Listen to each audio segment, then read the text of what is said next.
Hey everybody, my name is MJ. I'm the director of IUNPLUG, the founder of an online spiritual lifestyle brand, you could call it. It's really been guided from this weird and wonderful journey that I've been on, which includes having what I now know we would call spiritual awakenings when I was 19, shortly after moving to Vancouver to attend University of British Columbia.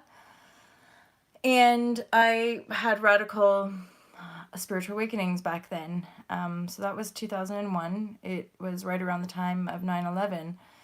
And I just had all these veils get lifted around the system and control and domination. And, basically the veil had been lifted, you could say. And it prompted me to follow the intuition. Essentially, at the age of 19, surrender and just be like, I don't know how to make things better.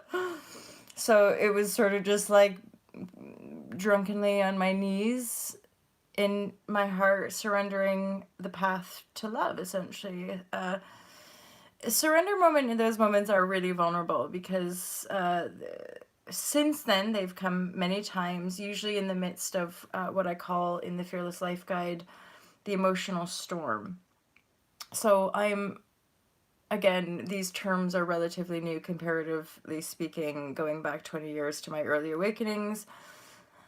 I had studied a little bit about things like passive aggressive tendency. I'd studied certainly about my own illnesses like depression and bulimia and anorexia, but certainly when I was 19 years old, I'd never heard the term empath or narcissism necessarily. Maybe empathy. I think my own mother would have had the awareness that I was an empath and that I was a highly sensitive one because of the way I reacted and responded to the environment around me. And apparently the way I would sort of reach out and extend extra kindness perhaps to less fortunate people. I always had a issue understanding how we could live really well in privilege and why there were so many poor people on the planet. I couldn't wrap my head around it. And then ultimately, for so many in this world, the system of enslavement ultimately doesn't usher us through our sort of life changes in any kind of sacred connection. So for the most part, like most systematized humans, we start to shut down very, very really around puberty, if not beforehand. So any of us that experienced childhood trauma in the form of any levels or layers of abuse, emotional manipulation between the parents, and then of course divorce and things that disrupt and break apart the family dynamic, certainly the nuclear family dynamic, which we could have a whole other conversation about the systematized programming of the nuclear family and how that, again, perpetuates divide and conquer tactic. So going back to 2001, after I had the awakenings, I essentially was sort of anchored into the intuition. And the intuition guided me to the UK. I knew I had to go to Europe because of a cosmic dream, which I have shared with you guys in quite a few different videos. And I had this grand plan / childhood wound of becoming a famous actress so that I could make loads of money and also have a voice, right? Because normal people are not heard in our world, right? Like normal people apparently don't have voices in our world. It's only celebrity people that anyone listens to, or important people who have lots of money.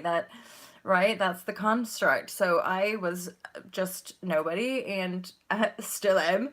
And I endeavored to pursue an acting career. I was accepted to the Liverpool Institute for Performing Arts. I ended up sort of forcing myself to stick with the 3-year degree program, although after the first year I wanted to bail. I knew in my soul that being an institution was not going to serve me. And it's true, it did not. I was more depressed and suicidal than ever after finishing the 3 years of university. And I was basically in denial of my intuition by that point because I'd gotten to the UK and I'd had a series of basically situations that guided me. And then I denied intuition. So I know this is kind of hard to hear, or like this is like the heavy duty, this is like the polarity side of all this lovely stuff that I share. But not long after I arrived in the UK, I was gang raped, and that obviously shook me quite to the core. And however, it was one of my very early on experiences of what happens when we deny the intuition. Now, I'm not blaming myself. I have done a lot of healing around that, and there's a lot of forgiveness there, legit. Um, but clearly that was deeply traumatic, and I was all by myself in this country.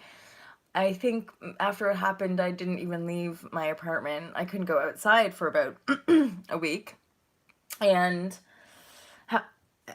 again, the nugget here, the valuable nugget among various other things, was that I learned that when you deny your intuition, bad shit happens. Because I was sat at a bar and my intuition, I'll never forget how vivid this experience was, sitting at a bar with the intuition just saying, go, go, go. And my mind just kept going, no, no, like, be nice. You said you'd meet this guy. Intuition, go, go. Little Indian man comes up to me in All Bar One in London, in Soho, I think. Indian man comes up to me, he said, you have angels all around you. Madam, do you know this? You have angels all around you. And I was just like, okay. I'll never forget that experience because it led to one of the most but this is the thing. So this is where it's like, this is where the path, as it were, becomes why am I sharing this with you all? Because I have been guided by the insight of paradigm shift since I was 19 years old. And I've never been able to fit into the 3D construct. I've never, ever. I tried. I tried to get jobs. I tried to like do work for other people. I did 9 to 5s. I did shift work.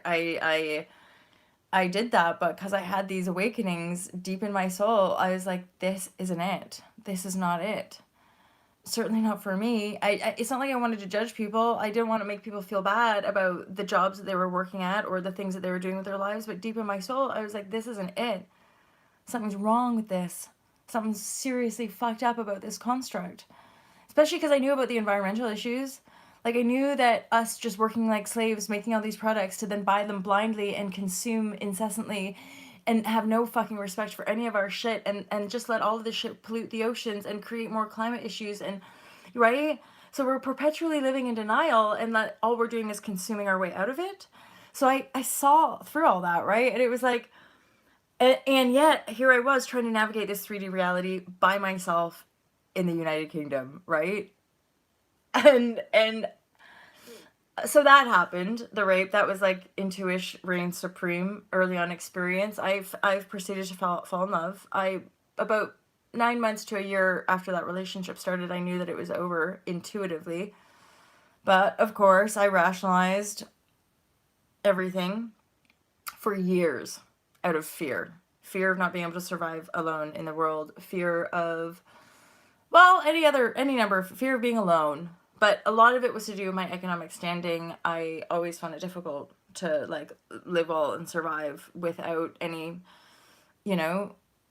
support, essentially, from people. It's not like I ever had a massive family support anyway.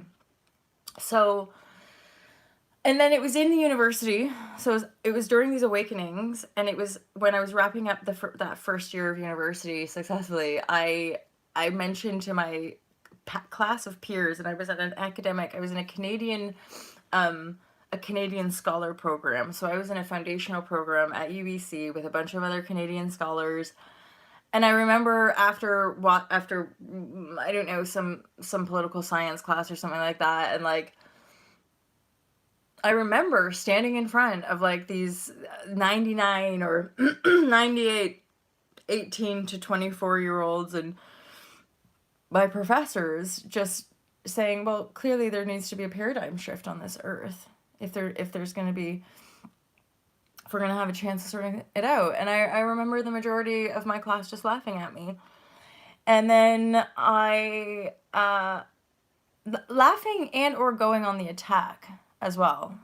There was laughter and ridicule, and then there were people saying, psh, okay, like just outright laughing. Now, this was nearing the end of my first year, and I remember going to this uni pub, and I sat down with the professors, and I spoke to a professor who I believe was from Ghana, but I could be wrong, and I said to him the same thing that I said to my class, and he said, yes, you're right. And that was enough nudge, I guess you could say, for me to go, right, I'm out. I'm done with institutions of privilege, which deny access to the majority of the world, i.e. university, in many of our developing countries, let's be honest. You know, learning about how elitist university institution is, and academia as a whole is an incredibly elitist sort of dominating form in the world. Intellect is the main intellect and logic, right? Anyway, so I decided to pack up my things. I got a job. I was pursuing my acting, and then I had more series of awakenings. Intuition told me to go to the UK. I did. I had a whole bunch of scary, traumatic stuff happen, which then continued to hone my intuition. I stayed in a relationship for about 6.5 years, beyond when I knew the intuition wanted to be in the relationship, without knowing how to leave because I was afraid of not being able to survive in the world. And in the end, the relationship ended because I got pregnant and didn't know who the daddy was. And that was in my Capricorn return. I think it's Saturn return or Capricorn return. I was 27 years old, broke, probably going to be homeless. And fortunately, I'd already set up, I'd been doing, for about 1.5 years, I'd been doing donation-based yoga classes 5 days a week because I literally knew that I was destroying my life. So, and the yoga came in. The yoga came in as a like, I need help. I'm on my knees. God, please. And then I met Mohan. He was to become my yoga teacher in Liverpool. I practiced and studied with him, again, like most days. And then after the abortion, one of my long-standing donation-based clients gave me £2,000 to sort my life out and go to India because I was destroying myself. And in that level of pain and destruction, I was destroying other people as well. I was getting people involved in drama that I didn't want to be involved in. I was hurting people that were really decent people that I just didn't know how to fit in. I didn't know how to, I tried being the party girl. I tried being the academic. I tried being, you know, the actress, and I successfully completed my degree. I shook Paul McCartney's hand. I went for auditions. I did all that, but deep down, I'd already had these awakenings, which to me were like the thing. Talking about this stuff, sharing from my heart, sharing my perspective, it was always like the thing. And it was only about maybe 5 years or maybe less, 4 years into my yoga career, 5 years into my yoga career, I met Tara Stiles, and that broke through veils for me because I've always been a rebel yogi. It's almost like all these years, it has been these awakenings that have been guiding me. People might have thought it was my acting dream. People might have thought it was my I want to be a yoga teacher. Psh, I never wanted to be a yoga teacher. It was literally like, on my knees, how am I going to fucking survive in this world? The acting business sucks ass. And in enters Mohan at a time where there wasn't a lot of yoga, and people were like, oh, you do yoga? Cool.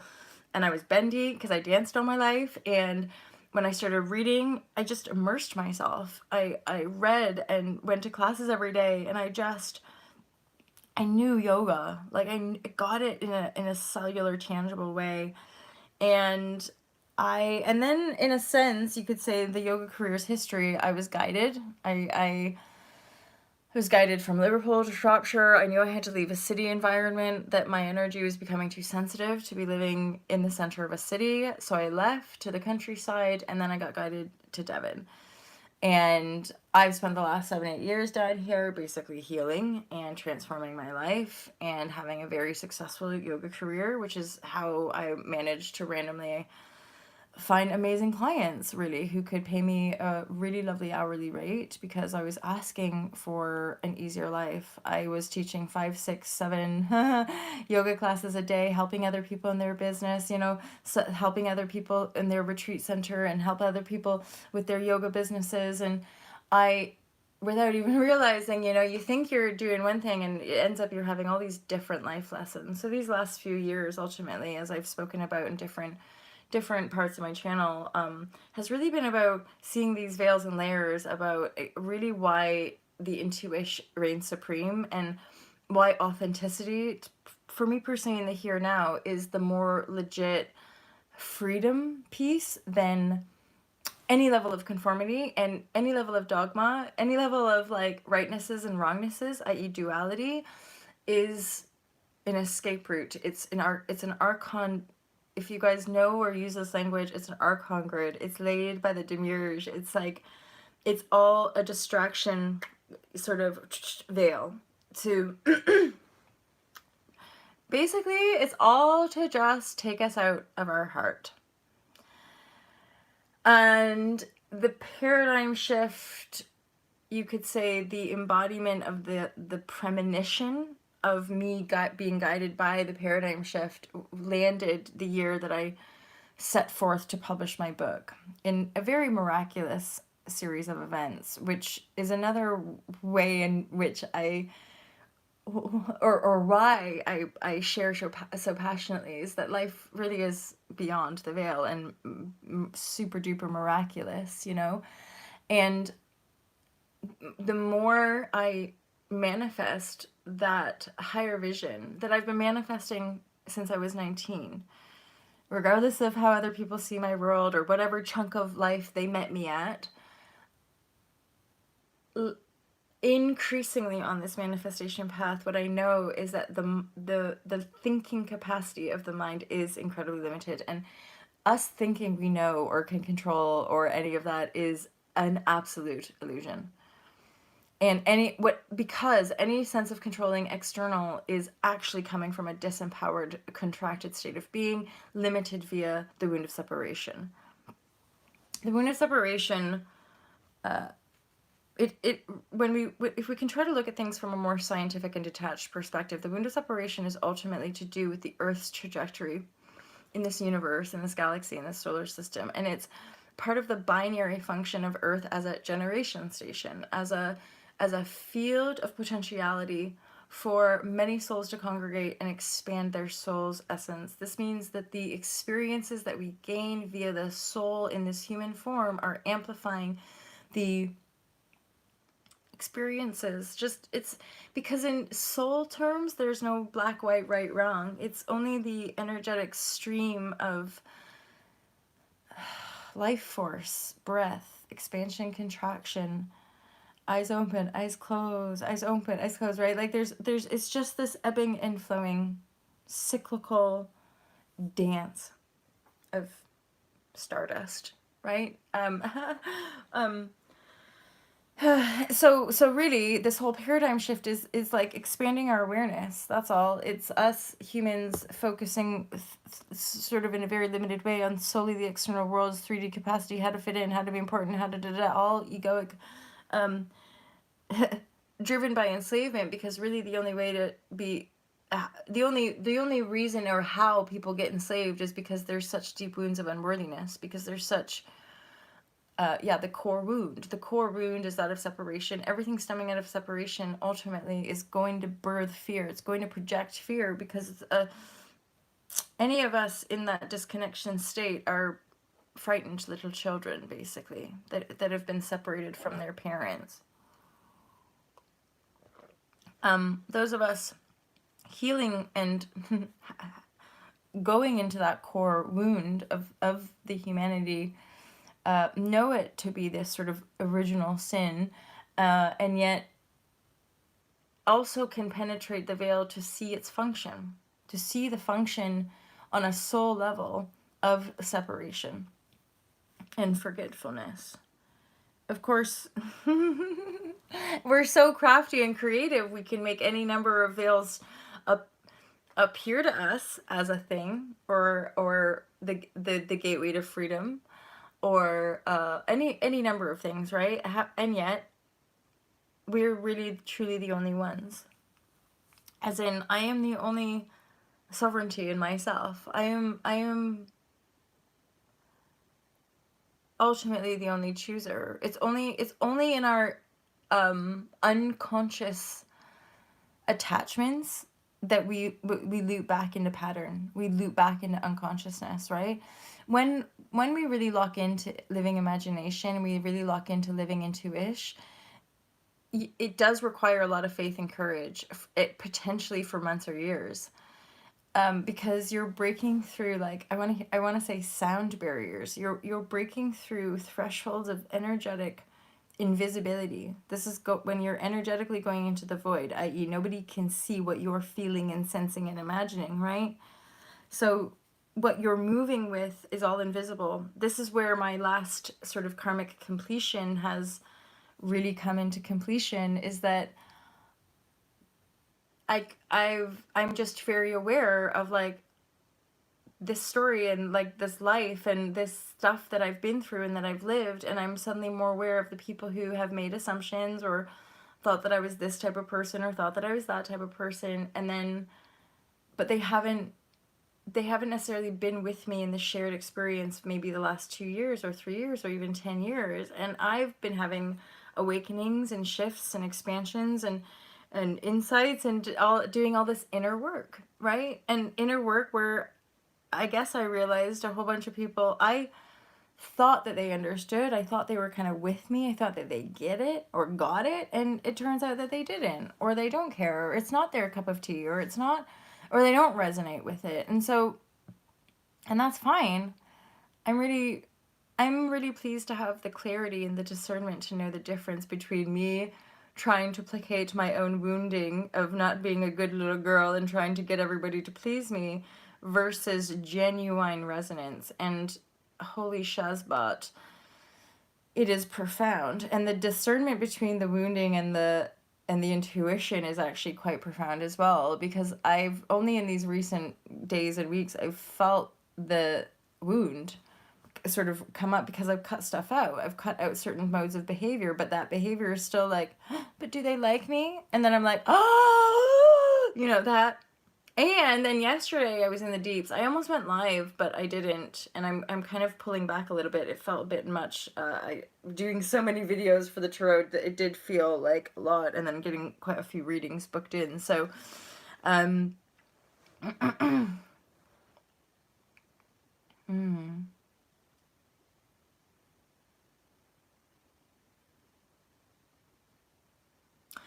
Okay, and then, so another thing, I totally lost my train of thought there, by the way, but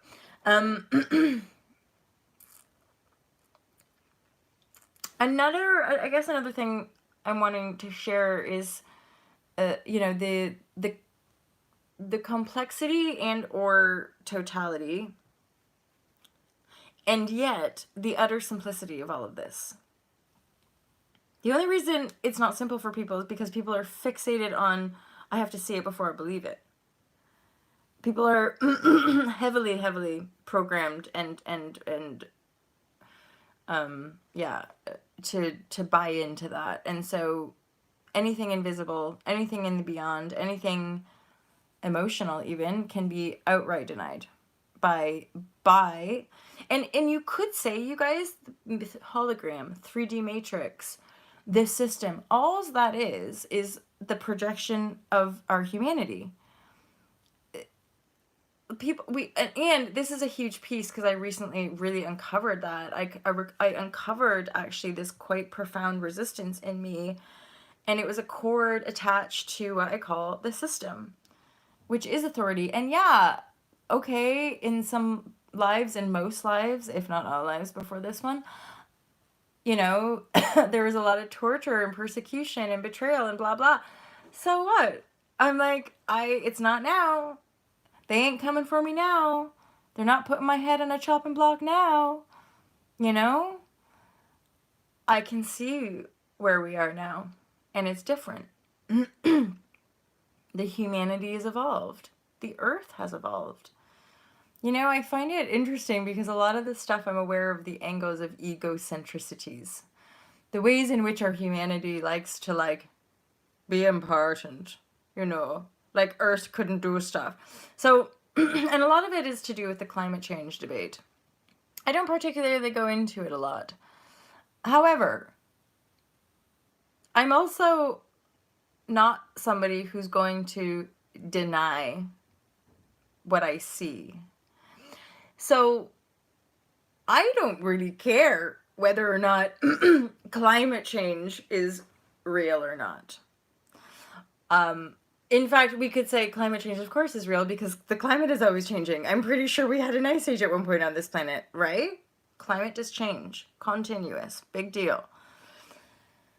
But this sort of self-important, egoic human projection of, like, we're gonna destroy the planet. I'm like, okay. Like, that idea, the Armageddon idea around climate change and the running out of time, I think there is a lot of fear propaganda. That's how the system kind of operates, right? We're all in denial of fear, and so we're like, ah! And we perpetuate in these god-awful, really scary stories. So I'm never going to be one to kind of hop on a cause, and if me hopping on a cause feels like it's perpetuating more fear, I'm not really going to talk about it. I'll try to maybe say my 2 cents and leave it at that. Like I've discussed 5G, I think I did one 5G video, and today I'm apparently talking a little bit about climate change because that dropped in. So, yeah, I'm not an advocate. I'm not trying to get people to jump on any causes. However, in my personal reality, for me personally, what warrants me to biofeedback with and make changes inside myself, to make changes out there, is that we're consuming way too much unconsciously. And that's killing us, and it's killing the planet. That's what I'm aware of, is that is the story that we're telling. We're disempowered slaves who, in our unconsciousness, are eating too much, consuming fear, buying into fear, fucking buying and selling and trading fear on the stock market, and perpetuating war cycle after war cycle, and going along with it all, enslaving our brothers and sisters in countries that we don't have to go to, so it doesn't really matter, and like just buying stuff so that we can be like the celebrities we see in the movies. You know what I mean? It just keeps going, this chase. It's like the speeding freight train on the way to nowhere. This world, that paradigm is just spinning out of control. Hence, paradigm shift. One thing that I have been aware of the whole time, all my spiritual reading and all my metaphysical reading and my inner study, self-study, my journaling, my various university educations, and, you know, just all of the studying, whatever, books. I have my own book too, but whatever books. Anyone on this path, you'll get what I mean, is that you're not attached to anything really. And one thing that I was aware of in my earliest awakenings, as I set forth with my backpack to find the new paradigm, is that it was beyond me. And certainly throughout specific times in my life, my intuition has absolutely affirmed, guided, soothed me in the knowing that this is a cosmic, divine timing, happening whether we like it or not, paradigm shift on planet Earth. It's a quantum leap. We can describe it scientifically, we can describe it spiritually, we can describe it in dimensions. Pardon me, you guys. We can describe it in any which way we like. And what I'm increasingly aware of is that the ego's gotta go. You know, our attachments to grandiosity, our attachments to self-importance, our attachment to whatever. And then what we understand here is that this stuff has the polarity of that. What I'm saying is our attachments to this and our our resentments and our jealousies. The thing is that is what's perpetuating the cycles of abuse externally. I, I talk about the karmic backlog. You know, for me, you don't have to go out of your way to trace your karma. Your karma is in the here now. You just have to be present with the here now and not deny the feelings. Most people are just in cycles of protection and abuse. So, and or defend and protect, defend and protect, defend and protect. They don't want to look at themselves. I'm justifying my anger because so-and-so crossed me. But then nobody's, you know, when we're not self-responsible, we perpetuate cycles of abuse. And this is what I explain in the Fearless Life Guide. It's that intuition is always there. We've become really good at denying it. We've become really good at shaming it. We've become really good at pretending like it doesn't exist, like we're not connected, like we're all separate, and then we just die after 60 to 80 years in these disgusting flesh suits, right? Like, so there's that construct of this humanity living in fear and enslavement. And what's happening is that because of where Earth's moving in this galaxy and solar system, we're becoming more light filled. Earth is ascending or transforming. That just means that all of her energetic codes are evolving into a higher life, more light filled beingness. That's the shape shifting of our DNA, the molecular structure of our cells, of our makeup, right? How we make ourselves up and biofeedback and translate and relate to this reality is shape shifting.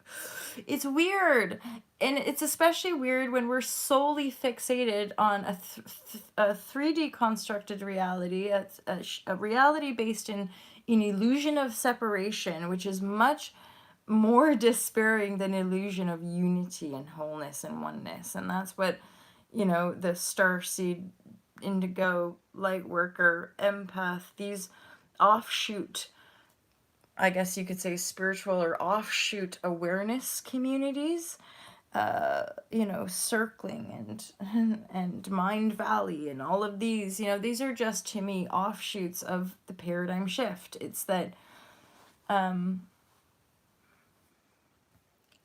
essence, what I can affirm to you guys is that the girl, for me, my awakenings at 19, I was following something invisible. And the reason I started Ultra Love at 2013 was that in 2012, that which I only knew in my heart was beginning to make manifest in my life. So you know, reading The Secret wasn't what triggered my manifestation path. I was already manifesting. The Secret just added an element, which then led me down another rabbit hole of learning about energy, learning about transference, learning about soul contracts, learning about our stargates, learning about our cosmic origins, learning about, right? Learning about the different gates as far as our own consciousness goes, that we have a solar gate, an earth realm gate, a consciousness gate, a universal gate, learning about the multiverse, learning about retracing my memory back to my 0 point, birth point creation in this infinite void. You have two light sparks, that is your divinity parentage, right? You come from the light, born out of the void. It's this very primordial sense of existence itself, and it exists within us all. Most of us just don't take the time to sit with it because we have to burn through so many veils of fear and illusion. Fear intertwined and laced with guilt and shame and punishment. Here we are in the here now, present day, living through the various cycles of karma, the various cycles of distortion, pain, whether it was self-inflicted, whether we were the ones enslaving the masses, whether we were the ones being tortured. The unity aspect is in recognition that we are the whole self, one body, of Christ, one body, one unified field. So Earth is what is moving, and it's only humans' ego projection of like, we're going to destroy the Earth. Okay, but we're in a relationship with her. You know, like a very dynamic one. I don't think we want to just keep raping her. Don't think that's going to work, right? So the reason that we're moving into greater layers and levels of compassion is that this, again, the paradigm shift was always destined to be the divine plan. That's why we're seeing the apex, the culmination point, the 5G, the infinite war cycle, the expansion of the awareness of the dream spell, the expansion of the awareness of timelessness and quantum physics, the expansion of the awareness of our spirituality and co-creativity. All of this is aligning itself to really become that 0 point. That is that event horizon. That is when we really step into that regenesis 0 point. More and more and more of the humanity is. And then eventually we really do become that more light-filled essence. That's what shifts and guides the masses into these new portals, these new creative trajectories. There's more, there's many, many, many, many timelines here opening up. It's like an infinite gateway portal, and it is supported through the resource-based economy, which we do talk about here. See, the debt-based economy is an aspect within the self. That's the base tone. A lot of this deep energy of depression and poverty that many of us have been traversing is actually us bottoming out in the base tones of lack, fear, and enslavement, digging in our heels and saying, this is me and this is how I will bring in my system of support, right? Not entangling ourselves in that paradigm anymore. That's actually some of the final threads that we're disentangling and pulling out. This will be a good preparation for the new moon, which reminds me, I do want to offer you guys a little bit of new moon energy updatey stuff. So here I'm just getting my crystals to sit with it, and I feel like okay, energies are going to be running high, and grounding, that's a huge one coming through for me right now. I'm getting shivers. Grounding, making sure that we're meditating, making sure that we're relaxing, making sure that we're eating well. I'm saying that for myself because I had like yesterday was just a funny day. I just ate cookies all day yesterday, and like no vegetables, no fruits. I felt a little bit like anyway. So that's a day in the life of grounding and meditating. Some of you, I can really feel like, get your crystals out and make your crystal grids. This is another big piece of this stuff. This is why I'm being ruthless with my exchanges with people and like honestly cutting people out or what have you. I'm like, it's not about cutting people out. It's just resonance and not going back into old patterns. You know, trying to help people. That was my old patterning, like trying to help you. I'm like, this is my business. And I didn't set it up 2 days ago. This is a business that I've been pioneering since 2012 and writing on and working on the website, work out the da-da-da, you know, with very little help and support from people because most people thought it was crazy and everything that I've been projecting into the field has been invisible for the most part. So at this point, I can't do what I did in the past. I can't take side steps out of my business to help other people with their business because I need to keep focusing on my business to survive, you know, in this economy, in this world. And so, and that's what we're here. That's what we're here to do. And this is the paradigm shifting. The paradigm shifting is meaning companies that are all about love and compassion are doing well and thriving. Companies that are ethical and in alignment with the whole are thriving. Control and domination, not so much. You know, companies that are selling products that aren't actually good for us, not so much. Companies that are lying and propagating lies about how bad products are, not so much.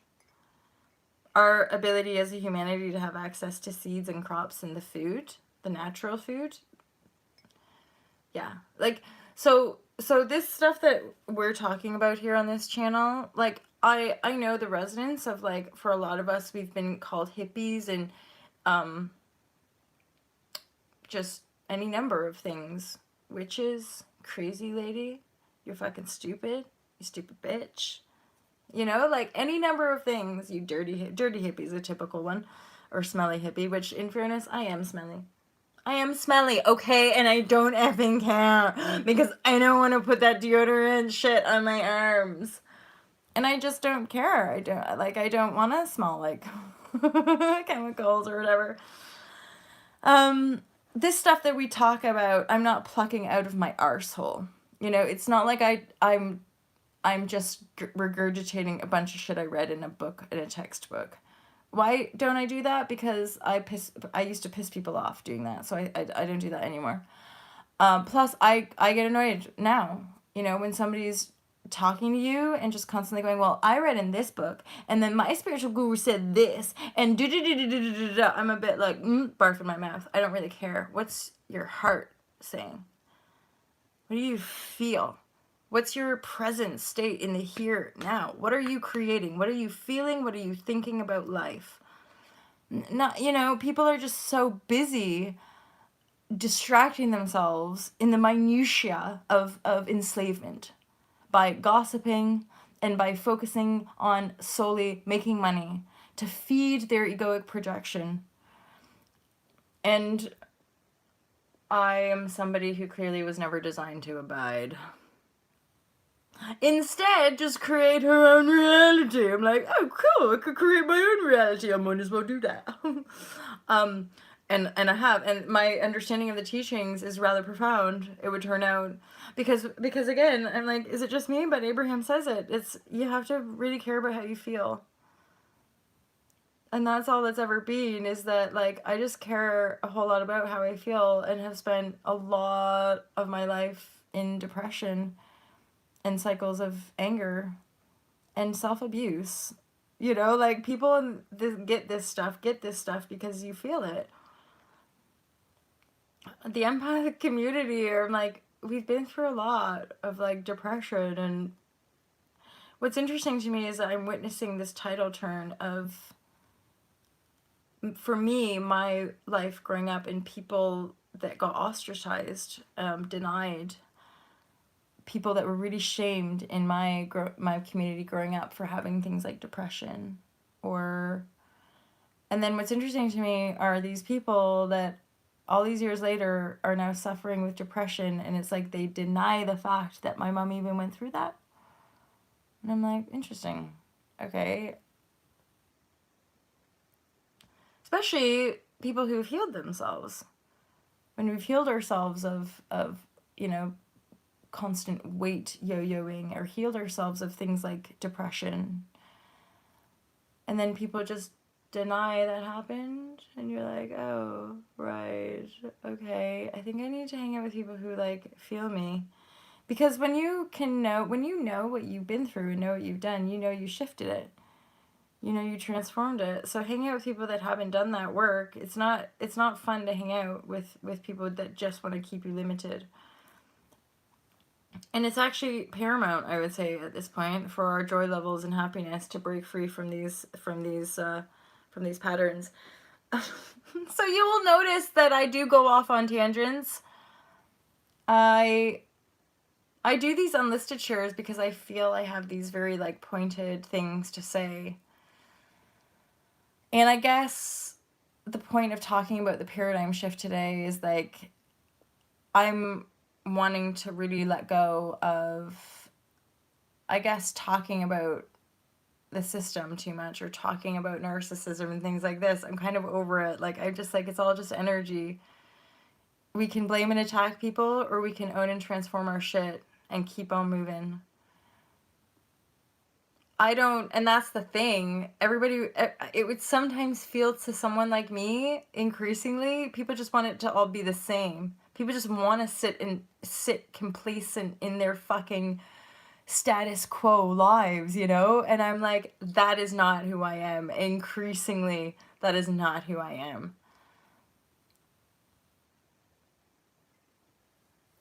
Real surrender is, like, radical, apparently. Real self-love is radical. Real forgiveness is radical, apparently. And the things that I talk about are divine and true, I would say, you know? And that's part of something I want to share as well, is that I have, but I don't, as a rule, advertise my services.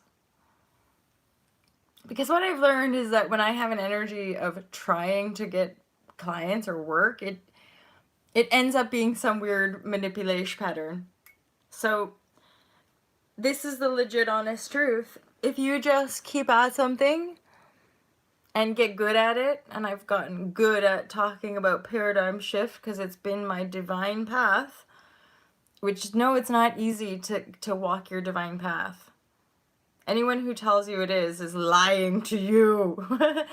Your divine path is ultimately literally going to heal you, but in the process, it's going to bring up every fear. It's going to bring up your deepest fears. It's going to bring up all your shade and shadow and ugly. It's going to bring all the shits that you're lying about, and continue to do so, to the point of just being like, okay,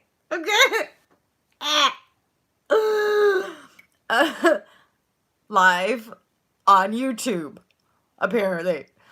Yeah, it's not easy, but the reward is, like, your dreams do make manifest. It's just never how you think. Because it's like spirit has to constantly be like, you're not important, ego. And you're like, to be truly divine, you have to have no ego seeking going on. Because if you're still ego seeking, you're actually still an old paradigm control domination tactic, weirdly. You basically have to have complete 100% faith that you are the light and the way and the truth, and that like your pure embodiment of the soul essence that you are, that you feel is you, that you just fucking know, yeah, this is me, this is how it feels. You just have to keep practicing that and that and that, and like eventually those people show up. And that's just where I'm at today, sharing with you that the paradigm shift is now. We're shifted. This is it. We're in the new reality. Because everything is turned around. And the miraculous soulmate clients, as people say in the coaching business world, they found me. But they didn't find me because I manipulated their mind buying my services. They found me because I expressed my heart and I showed up consistently for years. Not weeks, not months, for years. 2.5, 3, 4, 5. I've been broadcasting on YouTube since 2012, and more seriously in a committed way since 2014. And then every day, I think since 2017, every day, just making videos and being and showing up. Because I didn't want to have to go to people's houses and teach them yoga. I didn't want to, and I love that. I still love teaching yoga. But when you're having to trade your money, when you have to trade your time and energy for money in a way that still feels limited to you, it's not fun. And or also self-responsibility. Any yoga teacher will kind of get this, that there is a bit of a difference. Being in a yoga environment is people have an expectation. Doing coaching with people, doing spirit work, doing energy work is way beyond the veil. It's not obvious. You can't sort of contain it, I would say, in the same way. In my awareness anyway, because intuition is so present, and intuition is so divine and subtle that it requires, certainly for someone like me, and this is why the letting go has been such an improvement, because the people genuinely coming in for coaching services are super duper aligned. And I remember somebody saying this, and I wasn't sure, because I felt maybe it was a bit like ego-y, which maybe it is, but who cares, it makes sense in this moment. Somebody said, like, I only work with people who are like 2 steps behind me, kind of thing. And to me, I'm like, I really have a disregard or a lack of appreciation for anything that kind of quantifies or puts people in hierarchy and levels and whatnot. And yet,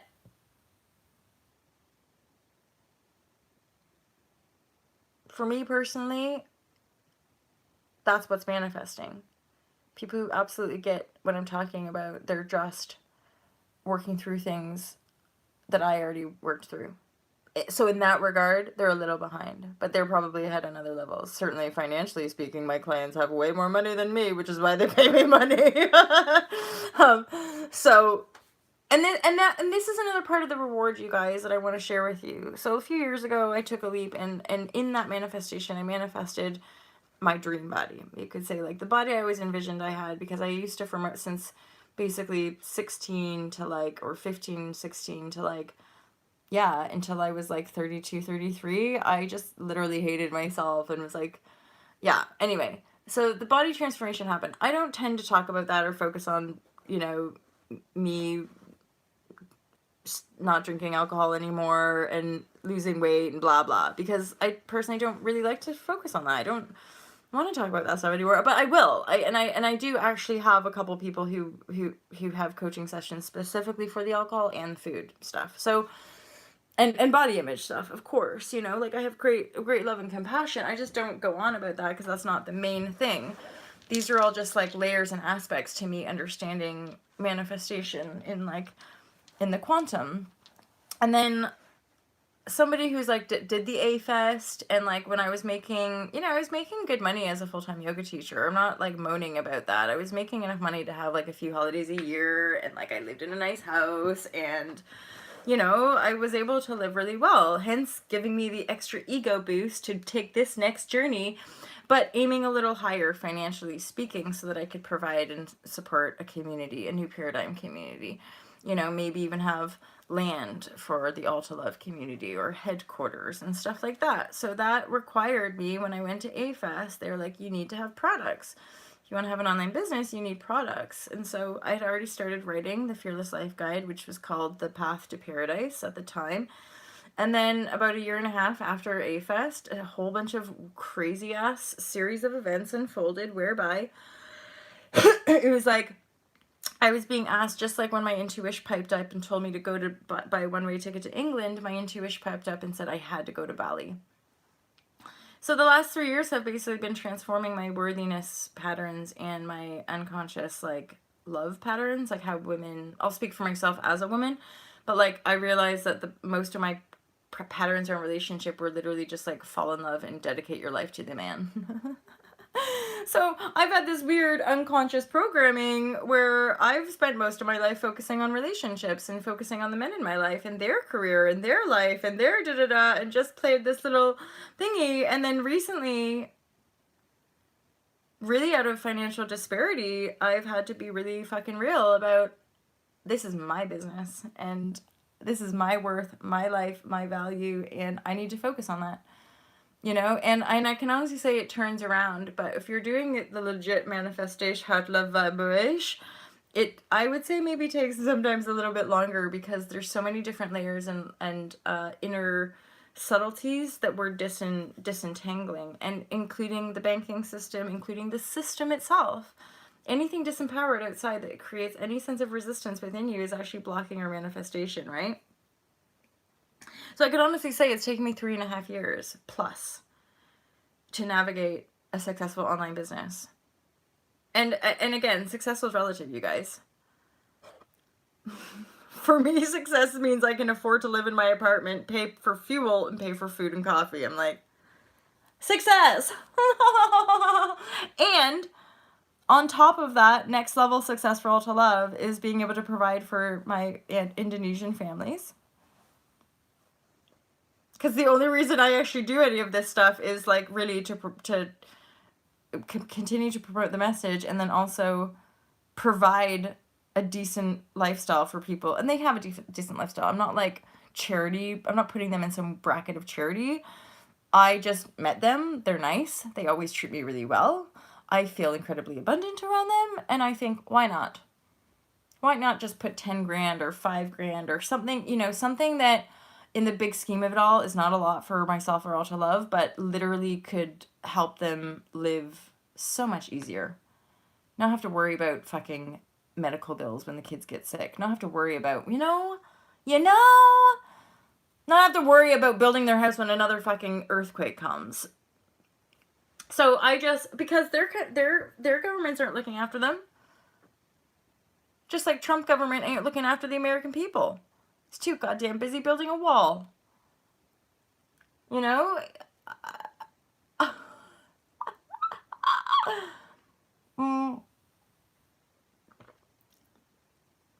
So yeah, I just think people are, and this is part of my boldness of going live, of sharing online. I'm not lying to people. It's just like, I'm going to do what I'm going to do, and I'm broadcasting it. So if I say stuff that triggers you, again, that's an invitation to look at your trigger. What is my presence bringing out in you? I don't know, because I've just spent my life constantly looking at myself when people make me feel stuff. I'm transforming it in the light of my awareness, because I don't want to be a shitty human. Who hates people, who's mean to people, who makes people feel bad about themselves. The plight of the empath, the reason why we are who we are is that we couldn't be mean. When right, with the clique of girls, when I remember moving town and there was a clique of girls that I befriended, and they were all like super wealthy, perfect family models, and this was shortly after my parents' divorce and we moved town. And there was this little kid, and they all like would group around and just literally make fun of this kid, and he would just sit there like, and then I can remember I'd always go up and sit with him. I think his name was Brian. One, I couldn't join in because I like it would twist my heart up. I couldn't even play. You know, I don't know if you ever did this, like play mock, make fun of each other. So it was like supposed to be just this fun game, but the fun game was coming up with the worst like the worst attacks, and you just scream potty language and mean things at each other. And apparently it was a joke. I personally couldn't handle it. Like I would always cry and found it, and then that's when I always got teased for being too sensitive. And then also, like, I remember the poor kids in my early school years, like when I still lived in Chatham, Ontario, there was a family that was poor, and whenever, I remember, I can see her, like, whenever, oh, God, fucking hell.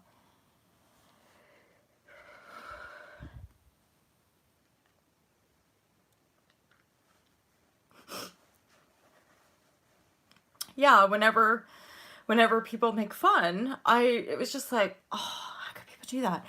And yeah, it wasn't cool, right? And really, for us empaths, is that what's happened is that usually around the time of puberty, we get told to turn all this off, so we protect further, and usually go into certain distortion patterns further. So I disconnected further, and I started partying, and the partying took over. The partying took over from the anorexia and bulimia, and then the obsessive controlling food and exercise patterns. Eventually, when I left university, the partying did take over. Ultimately, until I was 26 or 27, and I committed to the yoga because I knew that I was killing myself, basically. So, you guys, the paradigm shift. I'm somebody who can say in earnest that my life path is being guided by paradigm shift. And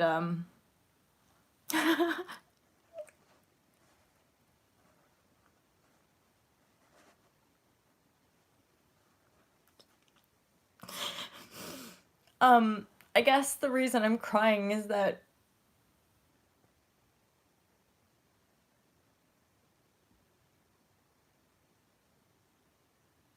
I'm asking for help.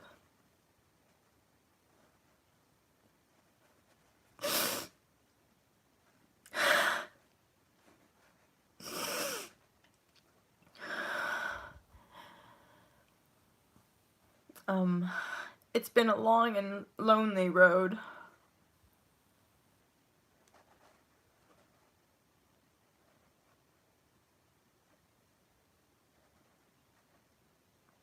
And I'm ready to have fun.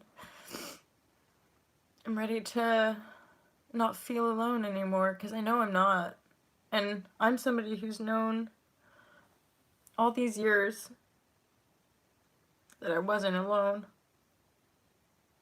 Even though people didn't understand what I was saying, or they didn't understand why I would do the things that I do. I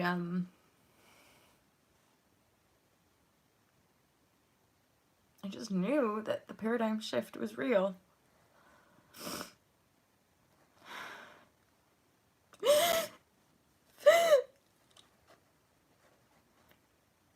And I'm just hearing, for some reason, I'm scared.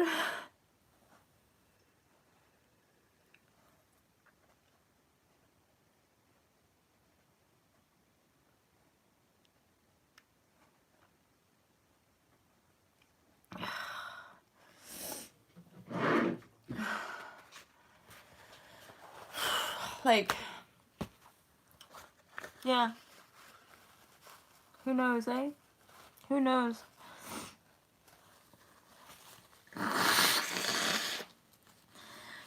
Here's the thing, in an emotional storm, it's like I can express, like, I'm scared. I can feel it. I can feel how quickly we're moving through. I know how quickly I've shifted, and at the same time how slow it's been.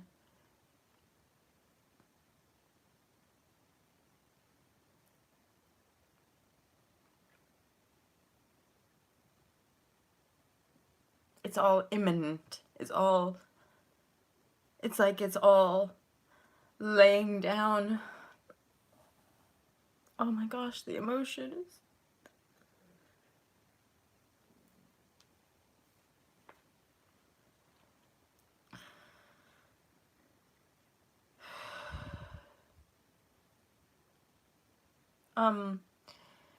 So I'm gonna close her down, and I wanna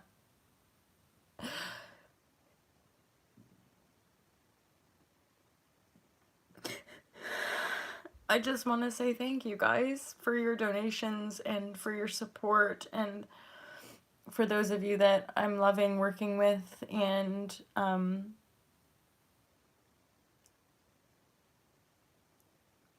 yeah, thank you, you know.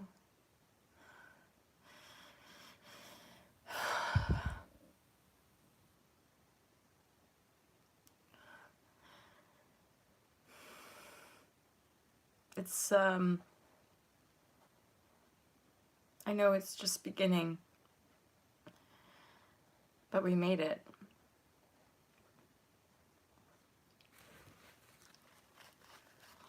And I'm really, really excited to be here with all of you.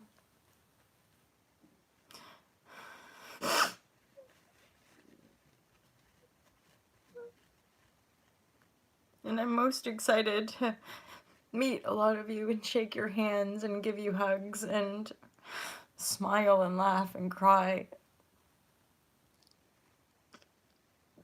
and be loved and accepted by people who understand my heart, you know?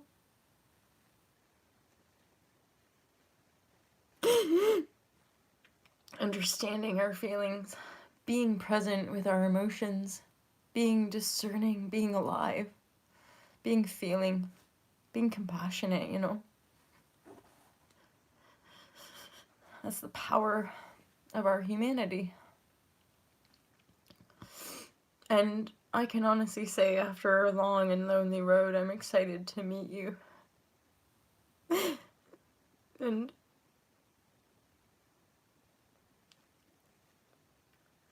I'm proud of the woman I've become. And I'm not scared. I'm not actually scared. I'm relieved. And I'm excited to still be alive.